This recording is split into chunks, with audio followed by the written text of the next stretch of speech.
Йоо. За. Шкаф угсрах дараа л эхлээд бүгдийг хайрцагс нь гаргаад бүгдийг сайн ингээд өрөө тавьчих. Тэгснээрээ та ар нь алуу, дээвэр нь алуу, хажуу нь алуу, суур нь алуу гэдгийг бүгдийг ингээд ялгачихна. Тэгэхгүй хайрцагс нь гаргахгүй байж байгаад ганц нэгээр нь гаргачаад дээвэр нь аль юм бэ, суур нь аль юм бэ гэж манайхан тэгээд байдаг байхгүй. Бүгдийг нь гаргачаад гаргасныхаа дараа бүх энэ гурван холбоос тавирных одоо энэ нугасны зам, хаалганы нугас гэдэг эдний та бүгдийг нь хийж агаад тэгээд зайгаа нэмсэн чөлөөлж байгаа шкаф угсраад ихтвэл та нарт юм хялбар. За шкаф угсрах дараа л хамгийн эхлээд улнаасаа эхлэн дандаа ёроолоосоо гэсэн үг. За энэ гурван холбоос бүгдийг хийцсэн байна. Ийм хоёр урт мод байгаа. Урт модон дээр ч юм уу гурван холбоос байгаа. Ийм дөрвөн шиг мод байгаа. Та энийг мөн энэ хоёр урт модын хооронд нь холбож өгнө гэсэн үг энэнгээрээ. За ингээ холбочихно. За энийгээ сайн анзааруул. Энэ хоёр урт мод чинь нэгт рүүгээ юм нөхөх гарсан, нөгөөт рүүгээ юу ч байхгүй. Хоёр нүхтэй хэсэг нэг тал руу нь харуулаарай. Энэ чинь суурны чинь доороос нь өөрөө холбогдох учраас. За.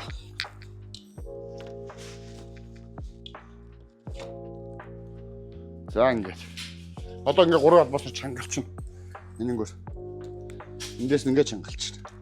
Энэ хүрнийгээл хагас эргүүлээл чангалчихна. Ингээ хагас эргүүлээл.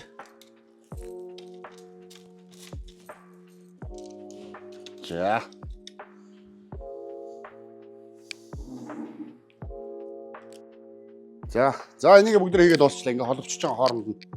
За тэгснийхаа дараа энийг сууртайгаа суурийнхын дисплейтэй холбоно. За суурийг ялгахад амар шүү ерөөсөө. Суурийг ялгахад ерөөсөө амар шүү. Яг хоёр талаараа ингээд гурван холбоос хийдэг нөхтэй. Энэ голоор нөх байхгүй. Тэгээд эсрэг талдаа одоо энэ дээш харах гэсэн үг. Эндээ дээш харах гэсэн. Суур нь одоо яг ялгах юм эднийг л ингээд харчих та. Одоо бүгд энийг энэтэй холбоно. Саяны энэ холбосонтойгоо ингээд холбочихно.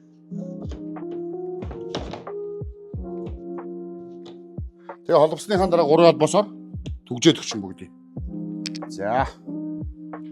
За ингээд энийг гурван холбоосоор холбочих байгаа. Энэтэйгээ цуг.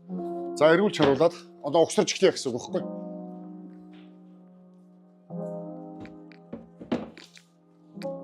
За энэ бол амтшгүй хараа ингээд урдуур ямар ч гурван холбоос байхгүй араараа байгаач араараа байвал эн чинь арна гэсэн үг. Одоо тэгэхээр бүгдөө энэ хоёр шургуулга нь өөдөөдөөс харах учраас шургуулгын нүхтэйгээ энэ руугаа ингээд хийчих.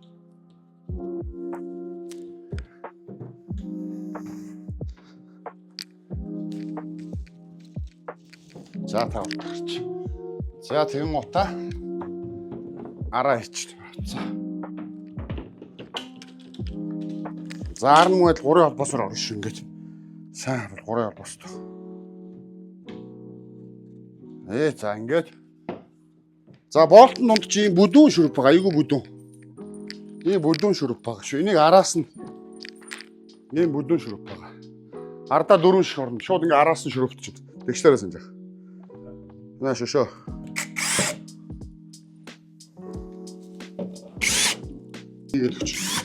За тэгснийхаа ийм жижигхэн ийм нарийнх ийм панернууд гарч ирж байгаа.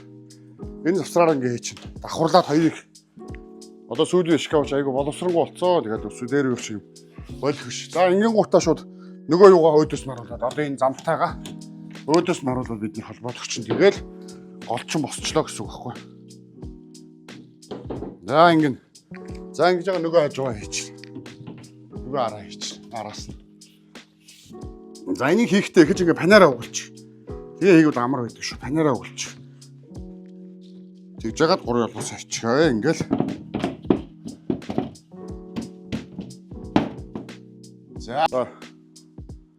За ингээ араа хийж байгаа хоёр хажуугаа хийж байгаа. Тэрнийхэн дараа дээврээ тавь. Хамгийн сүүлд нь хоёр талын захаа хийш. Дээврээ тавь та бүхэн маань хоёроо хоёр талаас нь бариад хийчихээрэй. Хүнд учраас алдах аюултай шүү. За хамгийн сүүлд нь хоёр талын хажуугаа.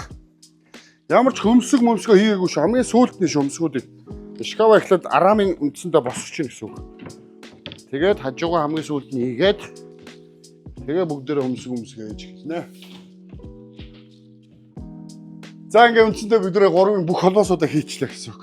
Тэгэхээр одоо ардлаар хийх ажил байхгүй. Ардлаас бүгдийг хийцээ. Тэгэхээр одоо шкафаа шахаад байрлуулчихна гэсэн үг. Хоошоо ингээ. За ингээд шкаф байрлуулчих. За хөмсгөндөө бүгд 3 холбоос хийчихлээ. Одоо 3 холбоосоо эхлээд энэ юу руугаа хаалга хийхээс өмнө энийг хийшүү.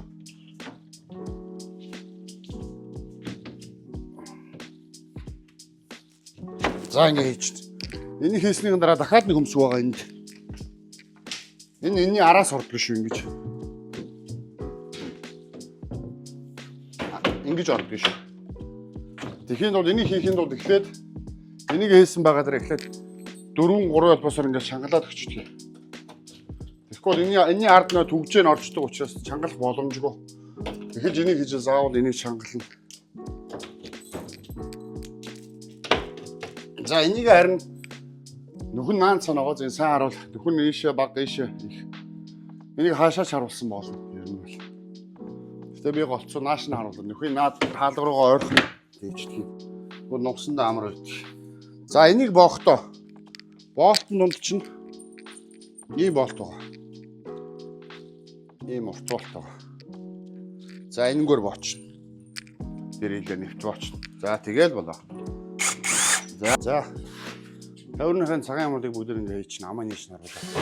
А тавирын дунд чинь ганц юм 3 болоод идэг ганц л тавир байгаа шүү. За энэ яагаад энэ хийдэг вэ гэвэл нэг юм жижиг таслахаа байгаа. Энд одоо тусдаа жижиг таслахаа гарч ирсэн.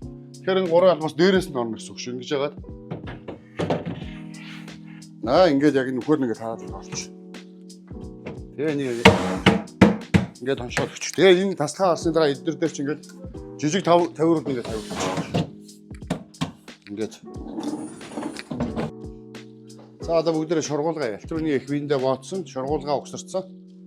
За шургуулга хийхдээ энэ замаа шагнаас татчих. Энэ цагаан юм гоож энийг наана энэ үзүүлэлтэд тулгаж яагаад ингэж хийчихвэл амар байдаг шүү. Тэгээ эн чи өөрөө юм завсартай. Энэ бас мөнгө завсартай. Яг завсраар нь ингээл энэ талын хоёр талаар зэрэг харж байгаа. Зэрэг түлхэж ингээд. За ингэ явчих. За одоо бүгдээрээ өлгүүрээ хийх. Өлгүүрээ хийхдээ стандартаар нь хийгвэл хойноосоо 25 см гэж. 25 дээр цэглэлээ. Дээрээс та өөрөө нөгөө өндөр нам ямар хүн тэрэндээ тааруулаад энийг очоор нь угсралтын хүнд нь хийлгэж болно. Та өөрөө хөлөөр нь явж байгаа өөртөө тааруулаад хийчихвэл. За энэ одоо ингэ шин намхан байгаа учраас би 10 см дээр авчих. 10 см. Хойноосоо 25, дээрээс 10 см. Тэгээ яг энэ дээр шүрүүпээ зоогоод энийгээ зооно гэсэн. Энийгээ зоогоод тэгээд өлгүүрээ хийчихнэ. За шилээ хаалганы нугас нь өөрөө зориултын юм энэ завсрал руу ордог юм хар болттой юм хар өнгөтэй нугас байдаг шүү. Шилээ хаалганы нугас. А голд ордог болохоор ийм хагас бөхтөр гэсэн хэлбэртэй байдаг. За ийм хөмсгтэй шкафнд захад ордог шкафны нугас нь бүтэн бөхтөр. Яагаад хагас бүтэн гэдэг вэ гэвэл энэ ийм суулт өндөр нам энэгээр нь ялгадаг шүү. Одоо ийм хөмсгт орж байгаа шкафнд болохоор ийм заавал ийм бүтэн бөхтөртэй. Ийм шкаф тань дээр нугас хүрээд ирвэл хамгийн тал захтаал хийнэ гэж ойлгоорой. А энэс арай намхан байвал энэ голд хийнэ гэж ойлгоорой. За ингээд 6 алтай шкафын нугас төрдөж дууслаа. Бүгдийн сайхан дистрагаар нь ингээд хийвэл хурдан шуурхаа найдвар тавьчихсан. Нугас нь бүгд тайвшруулагчтай учраас та бүхэн хаах гэж хэрэггүй. Өөрөө ингээд автоматар сороод хаачна. За шургуулга нараа тайвшруулагчтай байх наашийн. За ингээд болчихё. Баярлалаа.